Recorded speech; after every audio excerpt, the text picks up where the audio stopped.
Rocket তো সোজা উপরের দিকে যায়, তাই না? কিন্তু আজকে আমরা এটা ট্রাই করবো না, আজকে আমরা এটা এক্সপেরিমেন্ট করে দেখবো।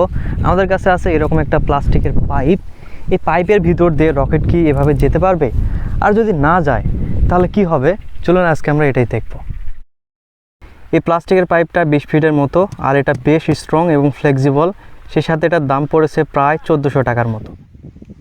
এই এক্সপেরিমেন্টের ক্ষেত্রে সেফটির কথা মাথায় রেখে এরকম একটা সেফটি গগলস বা ফেস মাস্কও পরে নিয়েছি। রকেটের এরকম কাঠের মতো যে অংশটা দেখতে পাচ্ছেন, এটা যে অপ্রয়োজনীয় তা না, এটা স্টেবিলাইজারের কাজ করে, রকেটকে সোজা উপরের দিকে উঠতে সাহায্য করে। কিন্তু আমাদের এক্সপেরিমেন্টের জন্য এই কাঠির প্রয়োজন নেই, এটাকে আমরা ভেঙে দিচ্ছি। ওকে, তো প্লাস্টিকের পাইপটা আমরা এইভাবে রেখেছি, ওই অংশটাকে উঁচুর দিকে করে রেখেছি, আর এখানে এই রকেটটাকে রাখতেছি। রাখার পর এটাতে আমরা আগুন দিব।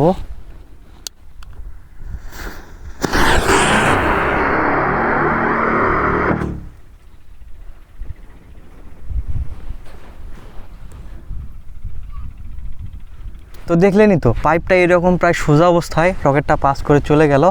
এবার যদি আমরা এই পাইপটাকে একটু বাঁকা করে দিই, তাহলে কি রকেটটা পাস করতে পারবে পাইপের ভিতর দিয়ে? দেখি।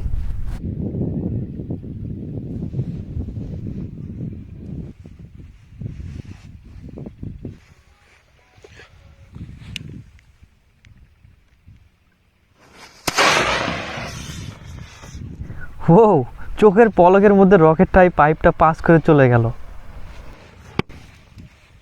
দেখতে পাচ্ছেন এখনও হালকা হয়ে ধোঁয়া বের হচ্ছে এবং মুখটা গরম হয়ে গেছে।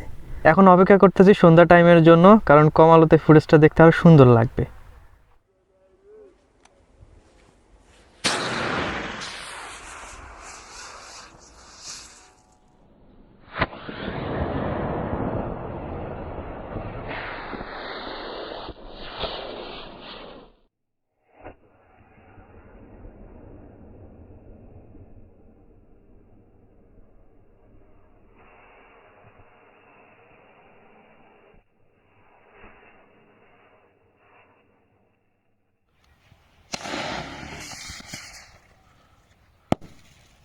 তো কেমন লাগলো আজকের এক্সপেরিমেন্টটি? আশা করি ভালো লেগেছে। তো ভিডিওটি পর্যন্তই, ভালো থাকবেন, আল্লাহ হাফেজ।